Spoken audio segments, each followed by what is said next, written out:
আসসালামু আলাইকুম, স্বাগতম ওয়ার্ল্ডকাস্ট সংবাদে। আমি মোহাম্মদ রায়হান আজকের সব আন্তর্জাতিক খবর নিয়ে হাজির হয়েছি। শুরুতেই জানিয়ে দিব সংবাদ শিরোনাম, তারপর বিস্তারিত। ইরানে হাজারো মৃত্যুর কথা স্বীকার করে ট্রাম্পকে অপরাধী বললেন খামেনি। যুক্তরাষ্ট্র ইসরায়েলের মদতপুষ্ট সহিংসতায় ইরানে হাজারো মানুষ নিহত। যুদ্ধ বাদ দিয়ে হঠাৎ ইরানের প্রশংসায় ট্রাম্প, নেপথ্যে তেহরানের সুস্পষ্ট হুমকি। নেতানিয়াহুর পদত্যাগের দাবিতে ইসরায়েলে হাজারো মানুষের বিক্ষোভ। যে কারণে ইরানে হামলা না চালাতে ট্রাম্পকে অনুরোধ করেন নেতানিয়াহু। আপনি যদি ইসরায়েলের ধ্বংস চান এবং মুসলিমদের বিজয় চান, তাহলে ভিডিওটিতে একটি লাইক ও চ্যানেলটি সাবস্ক্রাইব করে যাবেন। আসসালামু আলাইকুম, স্বাগতম জানাচ্ছি ওয়ার্ল্ডকাস্ট সংবাদে। আমি মোহাম্মদ রায়হান।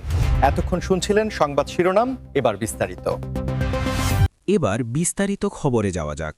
আন্তর্জাতিক রাজনীতির আঙিনায় আবারও উত্তপ্ত বাক্য বিনিময় এবং পাল্টাপাল্টি অভিযোগের সুর শোনা যাচ্ছে, যেখানে ইরানের সর্বোচ্চ নেতা আয়াতুল্লাহ আলী খামেনি সরাসরি সাবেক মার্কিন প্রেসিডেন্ট ডোনাল্ড ট্রাম্পকে একহাত নিয়েছেন এবং তাকে অপরাধী হিসেবে আখ্যায়িত করেছেন। তবে এই বক্তব্যের মাঝেই একটি অত্যন্ত গুরুত্বপূর্ণ বিষয় উঠে এসেছে, যা আন্তর্জাতিক বিশ্লেষকদের ভ্রু কুঁচকে দিয়েছে। আর তা হল ইরানে ঘটে যাওয়া সাম্প্রতিক সহিংসতায় হাজারো মানুষের মৃত্যুর বিষয়টি খামেনি পরোক্ষভাবে হলেও স্বীকার করে নিয়েছেন। সাধারণত দেখা যায় যে কোনো দেশের সরকার বা রাষ্ট্রপ্রধান নিজেদের দেশে চলমান অস্থিরতা বা বিক্ষোভে প্রাণহানির সংখ্যা নিয়ে খুব একটা খোলামেলা আলোচনা করতে চান না বা সংখ্যাটি কমিয়ে দেখানোর চেষ্টা করেন। কিন্তু খামেনির এই বক্তব্যে মৃত্যুর বিষয়টি স্বীকার করে নেওয়ার পেছনে একটি বড় রাজনৈতিক কৌশল রয়েছে বলে মনে করা হচ্ছে, কারণ তিনি এই মৃত্যুর দায় সম্পূর্ণভাবে যুক্তরাষ্ট্রের ওপর চাপিয়ে দিতে চেয়েছেন এবং ট্রাম্পের সময়কার সর্বোচ্চ চাপ প্রয়োগের নীতি বা ম্যাক্সিমাম প্রেশার ক্যাম্পেইনকেই মূলত দায়ী করেছেন। খামেনি তার বক্তব্যে স্পষ্ট করেছেন যে ইরানের ওপর বছরের পর বছর ধরে চলা নিষেধাজ্ঞা এবং অর্থনৈতিক অবরোধের কারণেই দেশের মানুষ রাস্তায় নেমেছিল এবং সেই সুযোগকে কাজে লাগিয়েই বিদেশি শক্তিগুলো দেশের ভেতর অস্থিরতা তৈরি করেছে, যার ফলে এই বিপুল সংখ্যক মানুষের প্রাণহানি ঘটেছে। এখানে বিষয়টি খুব গভীরভাবে ভাবার মতো যে ট্রাম্পকে অপরাধী বলার মাধ্যমে খামেনি মূলত তার সমর্থকদের এবং ইরানের সাধারণ মানুষকে বোঝাতে চাইছেন যে তাদের সমস্ত কষ্টের মূল কারণ তেহরানের কোনো নীতি নয়, বরং ওয়াশিংটনের আগ্রাসী মনোভাব। এই বক্তব্যের টাইমিংটাও বেশ গুরুত্বপূর্ণ, কারণ সামনেই বৈশ্বিক রাজনীতিতে নানা পরিবর্তন আসছে এবং ইরান চাইছে নিজেদের অবস্থান শক্ত করতে। তাই ট্রাম্পের নাম উল্লেখ করে তাকে দোষারোপ করার মাধ্যমে খামেনি হয়তো আগাম কোনো বার্তা দিতে চাইলেন। পরবর্তী খবরের দিকে নজর দিই, যেখানে অভিযোগের তীর সরাসরি যুক্তরাষ্ট্র এবং ইসরায়েলের দিকে, এবং দাবি করা হচ্ছে যে তাদের প্রত্যক্ষ ও পরোক্ষ মদদেই ইরানের সহিংসতা ছড়িয়ে পড়েছে এবং এর ফলে হাজারো মানুষ নিহত হয়েছেন। ইরানের সরকারি ভাষ্য এবং বিভিন্ন নিরাপত্তা সংস্থার রিপোর্ট অনুযায়ী সাম্প্রতিক সময়ে দেশটিতে যে নজিরবিহীন বিক্ষোভ এবং সংঘাতময় পরিস্থিতি তৈরি হয়েছিল তা মোটেও স্বতঃস্ফূর্ত কোনো আন্দোলন ছিল না, বরং এর পেছনে ছিল পরিকল্পিত ষড়যন্ত্র, যেখানে ওয়াশিংটন এবং তেল আবিব কলকাঠি নেড়েছে। ইরানের দাবি অনুযায়ী বিক্ষোভকারীদের হাতে যে ধরনের আধুনিক যোগাযোগ সরঞ্জাম এবং কৌশল দেখা গেছে তা সাধারণ মানুষের পক্ষে জোগাড় করা সম্ভব নয়, বরং এগুলো বিদেশি গোয়েন্দা সংস্থাগুলোর সরবরাহ করা। এই অভিযোগের প্রেক্ষাপটটি বেশ জটিল, কারণ ইরান দীর্ঘদিন ধরেই দাবি করে আসছে যে ইসরায়েলের গোয়েন্দা সংস্থা মোসাদ এবং যুক্তরাষ্ট্রের CIA ইরানের ভেতরে সফটওয়্যার বা মনস্তাত্ত্বিক যুদ্ধ চালিয়ে যাচ্ছে, যার মূল লক্ষ্য হল ইরানের যুব সমাজকে সরকারের বিরুদ্ধে খেপিয়ে তোলা এবং রাস্তায় নামানো। যখনই ইরানে জ্বালানি তেলের দাম বৃদ্ধি বা অর্থনৈতিক কোনো ইস্যুতে মানুষ প্রতিবাদ শুরু করে, তখনই সেই প্রতিবাদকে সহিংস রূপ দেওয়ার জন্য বিদেশি এজেন্টরা কাজ করে বলে তেহরান দাবি করে। এই হাজারো মানুষের মৃত্যুর ঘটনাটি আসলে ইরানের জন্য একটি ট্র্যাজেডি, কিন্তু ইরান সরকার মনে করে এই রক্তপাতের জন্য তারাই দায়ী যারা পেছন থেকে এই আগুন জ্বালিয়েছে। আন্তর্জাতিক সম্পর্কের ক্ষেত্রে একে বলা হয় প্রক্সি কনফ্লিক্ট বা ছায়াযুদ্ধ, যেখানে সরাসরি যুদ্ধ না করে প্রতিপক্ষের দেশের ভেতর অস্থিতিশীলতা তৈরি করা হয়। ইরানের নিরাপত্তা কর্মকর্তারা বারবার বলছেন যে তারা বেশ কিছু বিদেশি এজেন্টকে আটক করেছেন, যারা স্বীকারোক্তি দিয়েছে যে তারা যুক্তরাষ্ট্র এবং ইসরায়েলের নির্দেশেই কাজ করছিল। তবে পশ্চিমা বিশ্ব এবং মানবাধিকার সংস্থাগুলো এই অভিযোগ পুরোপুরি অস্বীকার করে বলছে যে ইরানের মানুষ তাদের মৌলিক অধিকারের জন্যই রাস্তায় নেমেছে। এবার যে খবরটি আপনাদের জানাবো তা শুনে অনেকেই হয়তো অবাক হবেন, কারণ যুদ্ধের দামামা বা হুমকি-ধুমকি বাদ দিয়ে হঠাৎ করেই ডোনাল্ড ট্রাম্প ইরানের প্রশংসায় পঞ্চমুখ হয়েছেন। আর এই আকস্মিক ভোল পাল্টানোর পেছনে রয়েছে তেহরানের পক্ষ থেকে আসা সুস্পষ্ট এবং কঠোর এক হুমকি। ডোনাল্ড ট্রাম্প, যাকে আমরা সাধারণত ইরানের বিরুদ্ধে সবসময় খড়গহস্ত এবং কঠোর অবস্থানে দেখতে অভ্যস্ত, তিনি হঠাৎ কেন ইরানের প্রশংসা শুরু করলেন, এটা নিয়ে কূটনৈতিক পাড়ায় রীতিমতো হইচই পড়ে গেছে।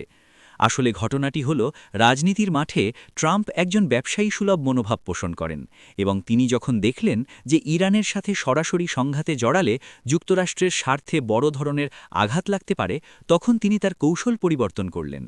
বিভিন্ন সূত্র থেকে জানা যাচ্ছে যে তেহরান খুব স্পষ্ট ভাষায় ওয়াশিংটনকে জানিয়ে দিয়েছে যে যদি তাদের উপর কোনো সামরিক আগ্রাসন চালানো হয়, তবে মধ্যপ্রাচ্যে থাকা যুক্তরাষ্ট্রের প্রতিটি ঘাঁটি এবং তাদের মিত্র দেশগুলোর নিরাপত্তা ধূলিসাৎ করে দেওয়া হবে। ইরানের এই হুমকিটি কেবল মুখের কথা ছিল না, বরং তারা তাদের ব্যালিস্টিক মিসাইল এবং ড্রোন প্রযুক্তির যে মহড়া দেখিয়েছে তা পেন্টাগনের কপালে চিন্তার ভাঁজ ফেলার জন্য যথেষ্ট ছিল।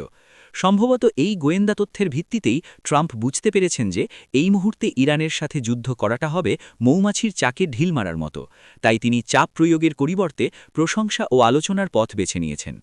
ট্রাম্পের এই প্রশংসা হয়তো তার সেই পুরনো আর্ট অফ দ্য ডিল কৌশলেরই অংশ, যেখানে তিনি প্রতিপক্ষকে প্রথমে ভয় দেখান এবং কাজ না হলে হঠাৎ করে বন্ধুত্বপূর্ণ আচরণ করে তাদের বাগে আনার চেষ্টা করেন।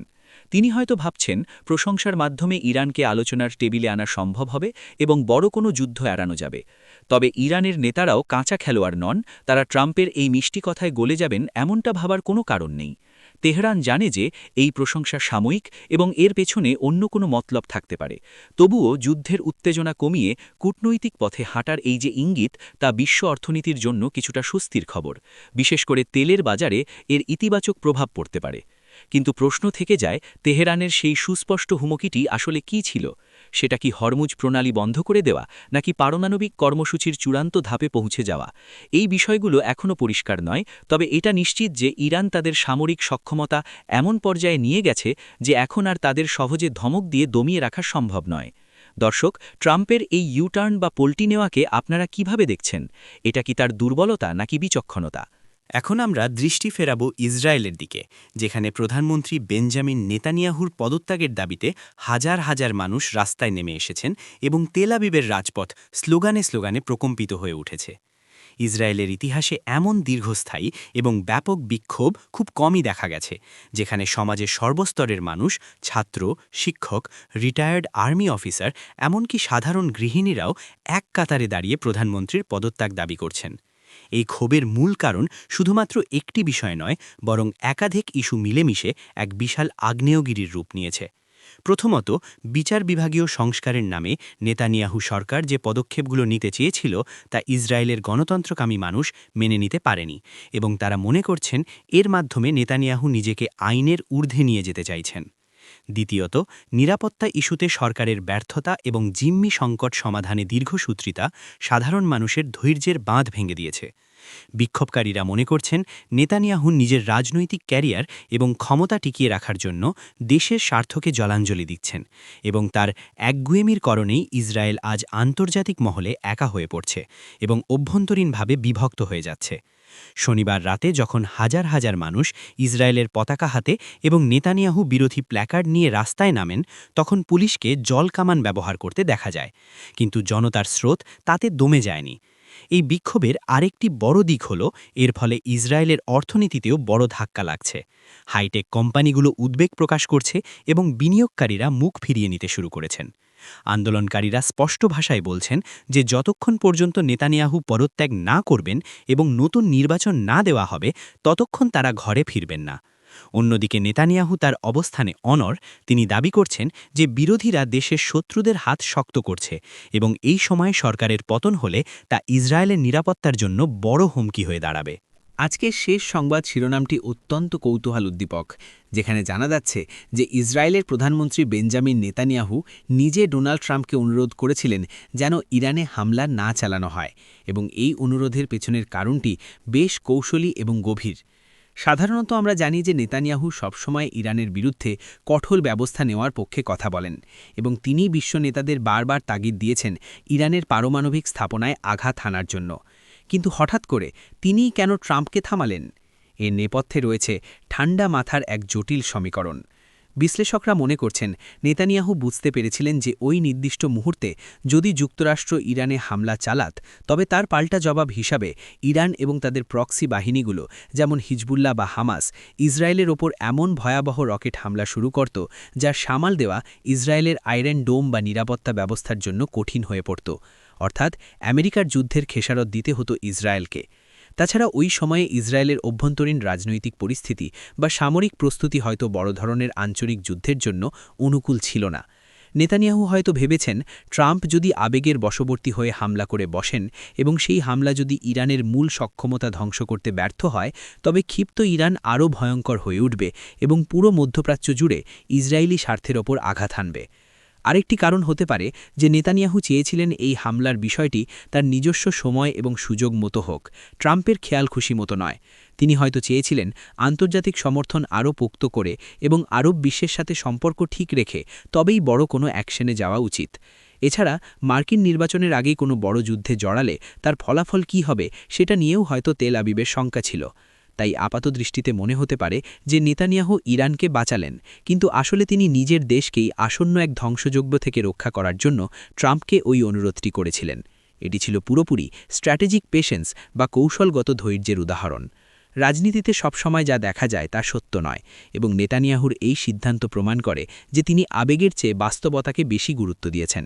তবে এই খবরটি ফাঁস হওয়ার পর ট্রাম্পের সমর্থকরা এবং কট্টরপন্থীরা বিষয়টিকে কিভাবে দেখছেন সেটাই এখন আলোচনার বিষয়। দর্শক, আপনারা কি মনে করেন নেতানিয়াহু সঠিক সিদ্ধান্ত নিয়েছিলেন নাকি ওই সময়ে ইরানের ওপর আঘাত হানা উচিত ছিল?